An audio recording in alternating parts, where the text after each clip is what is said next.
Welcome in, everyone, to Fantasy Filmball, the show where we turn movies into sports and turn sports into something that we don't talk about.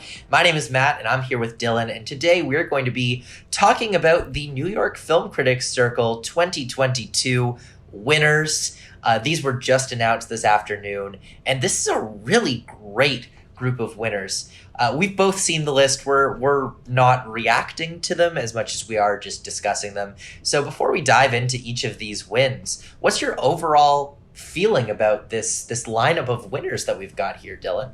So I really like these. While I don't agree with every selection throughout here, I just like how inspired they are. There wasn't one film that just swept the awards. There was a few that did take home multiple prizes, but there wasn't just one film that had like 1, 2, 3, 4, 5 wins. There was a lot of spread out diversity here, and I really like that. And there's some films that if you're watching on YouTube, you could tell I'm really happy that I got some recognition. So I'll hand it over to you to get into our first category, which was Best Nonfiction Film. So what took away that prize? Yeah, so the Best Nonfiction Film, the documentary category here, I think this was a pretty easy one to predict right here. It went to Laura Poitras, All the Beauty and the Bloodshed, the critics' most beloved documentary of the year, even though it didn't get a Critics' Choice nomination, but, that's another thing. Anyways, All the Beauty and the Bloodshed, I think, while it might not be the most inspired or unique winner in the category that they could have gone with, I think it needed to get this. It really did. New York Film Critics Circle is super, super important. About All the Beauty and the Bloodshed, before we move away from that, this is an award that it definitely needed to win. It's been struggling at some places throughout the season, like Nat was mentioning, so the fact that it took this is the place that it definitely had its best chance to win, and it walked out with the win. But yes, Best International Feature.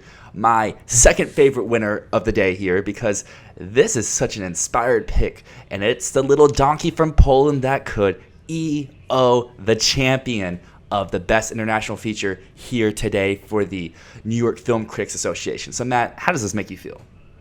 Oh, I love it. I think this win is so inspired. It's one they so easily could have, copped out, gone to Decision to Leave, gone to Saint Omer, gone to one of the critics' picks of, what a lot of people are saying, oh, this is the best international film of the year. Even there was another international film which won a huge prize here that didn't win this category. But I'm so happy that they gave this to EO, that they honored such an experimental, such a bold film, such a film that probably won't get a lot of recognition outside of this, because while I do feel that All the Beauty and the Bloodshed will go on to get that Oscar nomination, to contend for a win there, I don't think that EO really has that chance at the Oscars. I think it's a little bit too alienating, a little bit too experimental, a little bit too weird. And I know that some people are still holding out hope for our little donkey, but I think that this is pretty much as good as it can get for EO.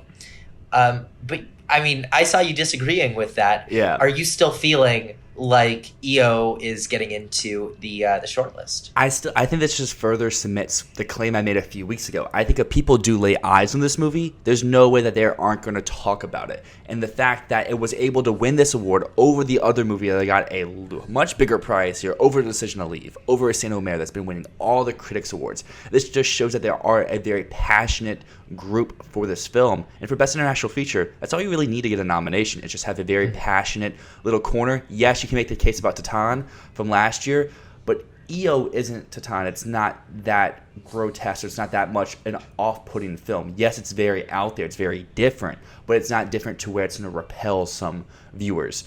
However, I don't think EO has a chance to win at the Oscars, but I think it has a chance for that fifth slot, because I think we have a very solid top 4. And number 5, there's like 6 movies really fighting for that spot. At the moment, I do have EO as my number 5 for the Oscar international nominations. So I would argue less that you need passion for international feature and more that you need agreeability, because it's the shortlist is decided based on an average score, based on just random voters that they give your film to. So if you get a bunch of voters who absolutely hate the film and give it a 1 out of 10, then it really doesn't stand a chance, no matter how many people just love the film. But really, anything can happen at this point. I would love to see EO get in. I'm just not sure about it. And here's another film that I am becoming less and less certain about as we keep going forward. This is our winner for Best First Feature, and that's After Sun, directed by Charlotte Wells, a film that has been lauded as the best film of the year by critics, a film that has a 95 out of 100 on Metacritic, one of the films that is just about to cross the 200-point line in our game of Fantasy Filmball. After Sun is it's picking up all the praise, and yet it's been struggling lately. And actually, After Sun, it was expected to do a little bit better here at the New York Film Critics Circle, I think. I think that the debut award is basically the bottom of what could have happened for this film here. So, I don't know. After Sun, I think is a very good winner for debut. I don't think that there was anything else they could have chosen. But honestly, I expected it to do a little bit more than this. No, yeah. I feel like this kind of goes to the case that we made a few weeks ago about A24 is they don't really know how to campaign multiple movies at once. Yes, you can look at this slate of winners and say, well, there's like technically four different A24 movies. That's a false claim. But when you're looking at the grander scheme of things, whenever A24 tries to pivot to a second movie, or not pivot, but like promote a second movie, that movie usually struggles. And I've made that case about The Whale all season long, and I think that bleeds over to After Sun as well. Their focus is with Everything Ever All at Once. They know a lot of people love that film, so why would they take away funding, because they're not a studio that has a lot of funding to begin with, to give it to a lot smaller of a movie that, yes, does have a lot of passion, but it does not have a lot of eyes on it? Because I feel like After Sun's a movie where, in the film community, yeah, it seems like this is like the most popular movie in the world. But if you ask someone who's not on like film Twitter, not on the Discords or the Reddit communities, they're like, what's After Sun? I've never heard of this. And I think that's where it's really interesting where this film's path could be, because yes, it could be that surprise movie when Oscar Moore is like, where did this come from? I didn't see this coming from anywhere. Or it's like a Florida Project where it's just all hype and nothing really comes out of it. Yeah, and here's the thing about After Sun as well. This is a film where really the only path that this had to making into the Oscars was for it to do Drive My Car, was for it to win the trifecta. And here we are, and After Sun did not win the trifecta. It could still win LA or the National Society of Film Critics, but it lost New York, and New York is probably the place where it had the best shot, because we know that some of the most avid supporters of After Sun are in the New York Film Critics Circle. So having that miss, it's a big red flag, and I think, honestly, After Sun died today for the Best Picture race. I think it's completely done now. Its last hope was to get that trifecta, and it didn't do it. So at this point, I'm pretty certain to say After Sun is no longer in the hunt for that Best Picture nomination. But let's talk about a film that is in the hunt for the Best Picture nomination. We've got the Best Cinematography Award going to Top Gun: Maverick, which is a film that I watched in flight on the way to Florida, because I was like, you know what? When else am I going to get a chance to watch Top Gun: Maverick while I'm on a plane? I liked it a lot more this time, and I think Best Cinematography is a great win for this film. It wouldn't be my pick, but I actually think I have switched my predictions this week, and I've put Top Gun: Maverick in my top slot for cinematography. I think it can do it. And this win right here makes me feel even more confident about that it's picking it up. It's going to get cinematography. I really think so. But what do you think about this win? Does it make you think that this could be a cinematography winner at the Oscars? I know that you are very much in favor of Avatar and Bardo there. Yes, so I think this is a very good sign for it, showing like, yes, the whole people predicting Joseph Kosinski could be a pop of a random DGA nomination. This kind of gives a little steam to that, because we know how much people think directing and cinematography go hand in hand. So it's shown that critics do like this movie. This is just not a populist or an old folks type movie. A lot of people do actually like Top Gun: Maverick, and it's showing up here like you said, I think this is a great win. I personally would have gone to Bardo in terms of movies that could have realistically shown up here, but I don't think Top Gun Maverick's a bad win at all. It's been my cinematography leader all year until last week in terms of like my personal award, so I'm really happy for this win. I'm happy for it to show up here, and I know the next category is a movie you're really happy to show up, and that's the Best Animated Film, because that went to our other A24 recipient of the day, Marcel the Shell with Shoes On. See, I am happy and I'm not, because you know what's not the winner of this is Guillermo del Toro's Pinocchio. And that to me, that hurts. That hurts Pinocchio's chances in a big way. It makes me feel like if Pinocchio can't win everything, then, you know, if it's not a clean sweep for Pinocchio, then can Pinocchio even make it into Best Picture? And here's the thing here. I think that what the New York film critics were doing with this win is I don't think that this was them saying this is the best animated film of this year, but it was them making a statement by saying this is an animated film and you should give it recognition. You should recognize it as such. It is a great film and it should be awarded where it rightfully deserves in the animation category, because this is a stop motion film. So honestly, I think it's a great film. It's a great film. It's a great win here because it does make such a statement, especially when so many people are trying to say that this is not an animated film. Overall, though, I really would have preferred Pinocchio to be here. Mm-hmm. I really would have. But what do you think? I think you hit the nail on the head right there. I think this is them making a claim. I don't know as much. I mean, I definitely agree with it's like saying this is an animated film. I also think they were just making a claim to be like, hey, this movie did come out. I know that we hyped it up before it released, and A24 didn't know how to market it, so they never gave it a real release. But hey, this movie does exist, and it's really good, and we really like it, so that's why we're picking it. I do think in retrospect, after you said it, that does kind of show a sign like, oh, maybe Pinocchio's not as strong as we were led to believe, per se. But I think that really comes to the next two, with LA and National Board with, if they give it to Pinocchio, then Pinocchio is fine. But if they also go Marcel or they go something else completely off the wall, that's when I think there's a real issue with Pinocchio. I think just because this was the first one, the beginning of the season, they have to, maybe not have, but if they really want Marcel to get notoriety, they had to make a claim. They had to make it seem that, hey, this is animated, this is eligible, we want this in, because as I mentioned before, A24 doesn't really know how to campaign a lot of movies, and this movie was supposed to have like this huge theatrical release, and I think it maxed around 800 theaters and never even clips 1,000 theaters. So a lot of people never really even saw this movie. So that's what I think that was here for this win. Yeah, I don't know. I think that this is them trying to get Marcel the Oscar nomination. Mm-hmm. But knowing that it has no chance for a win. I think that they're trying to market to voters to say, hey, treat this as animation, because it is. And our next category we've got is the first of two wins for the Banshees of Inisherin. We have Best Screenplay right here.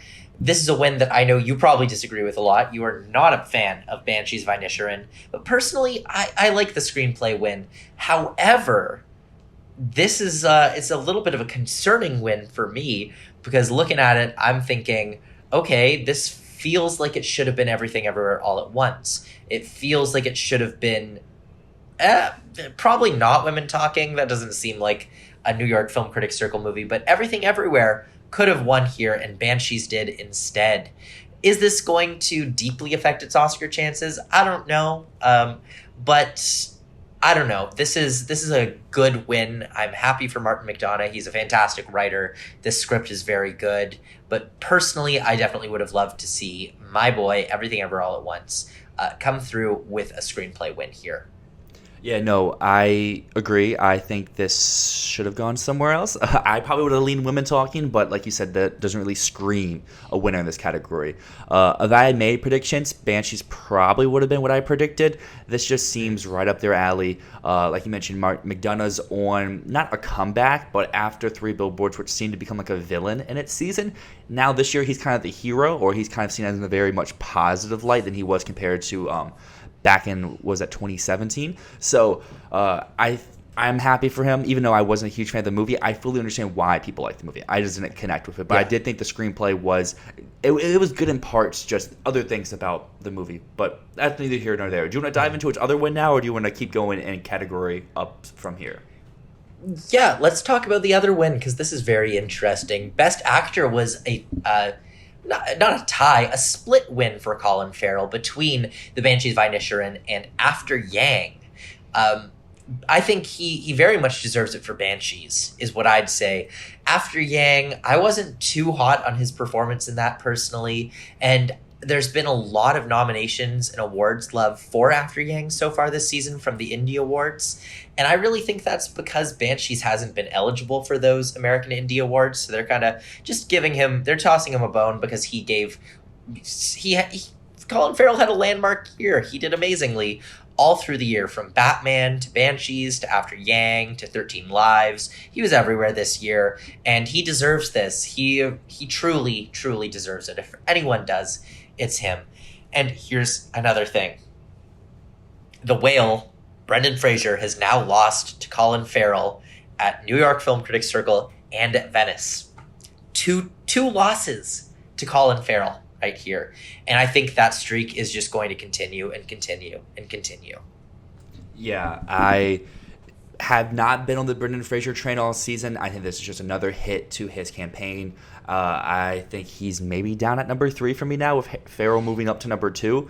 I saw on Twitter, obviously there's not a legitimacy check to this, but apparently the ballots were not very close, where Colin Farrell won in a landslide, is what like an inside source said. Like I said, don't know the fact check to that, but it was gaining a lot of attention on like film Twitter through a lot of like notable people. So that's just something to keep in mind for people going forward that do have The Whale in picture, do have The Whale and Adapted, and do have Brendan Fraser winning lead actor. But moving back down to where we left off, we are in the supporting categories, and this is my favorite win of the day for Keke Palmer in Nope. Say what you want about her being supporting, about her being lead. The fact that they're recognizing this movie at this critic circle just makes me happy. It's so inspired, it's so different, and it's a great performance as well.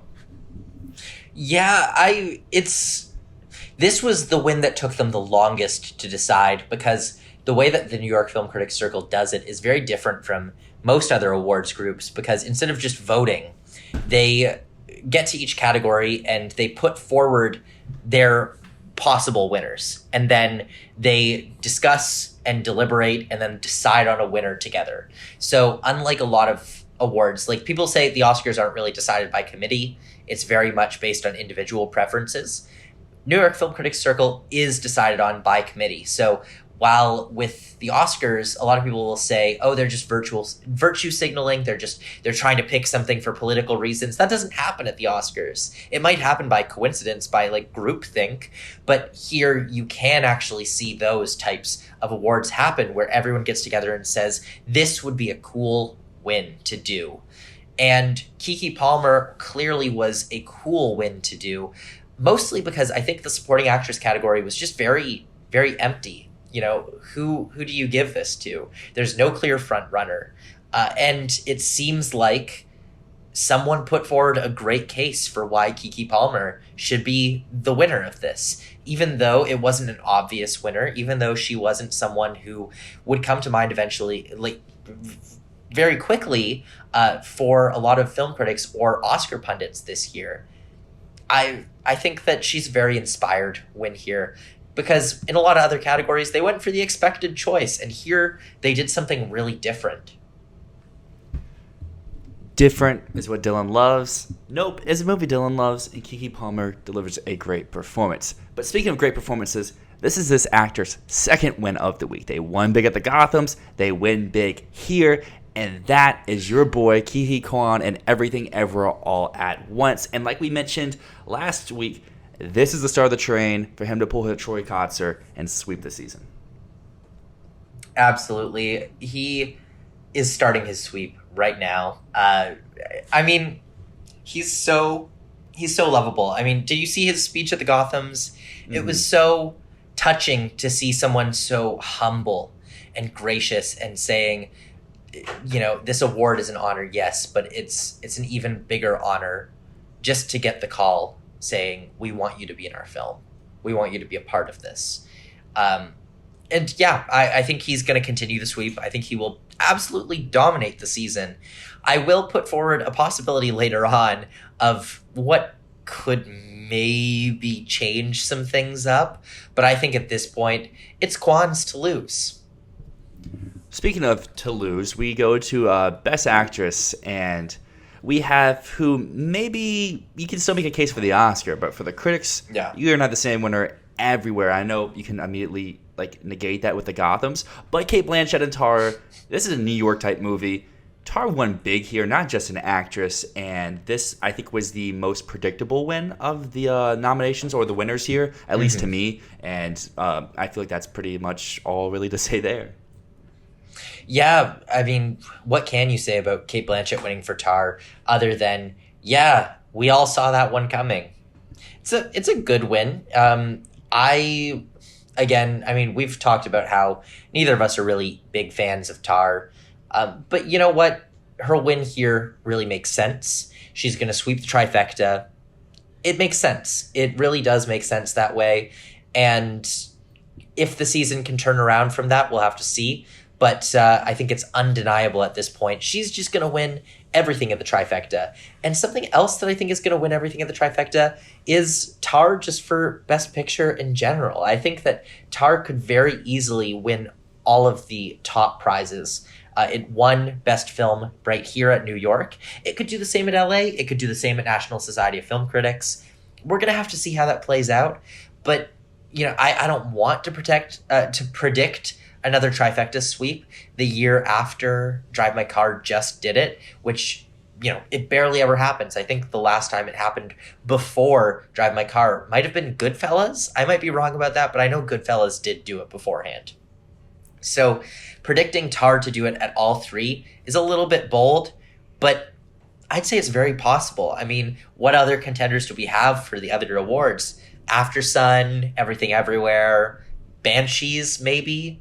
And Tar, I think, is going to get one of the other two at the very least.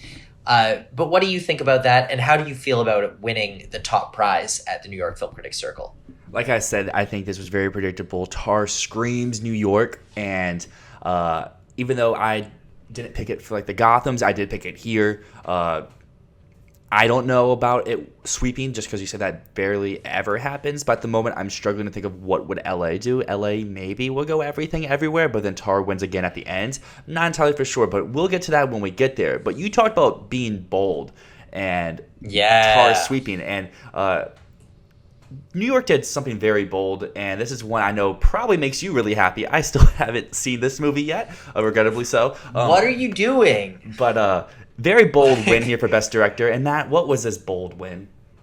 Oh, man. Well, I got to just say, we're going to stop the podcast right now, and you have to go watch RRR and come back, because the Best Director winner of New York Film Critics Circle was S.S. Rajamouli for RRR, the Director of the Year. Say what you will about every other film this year, about everything else.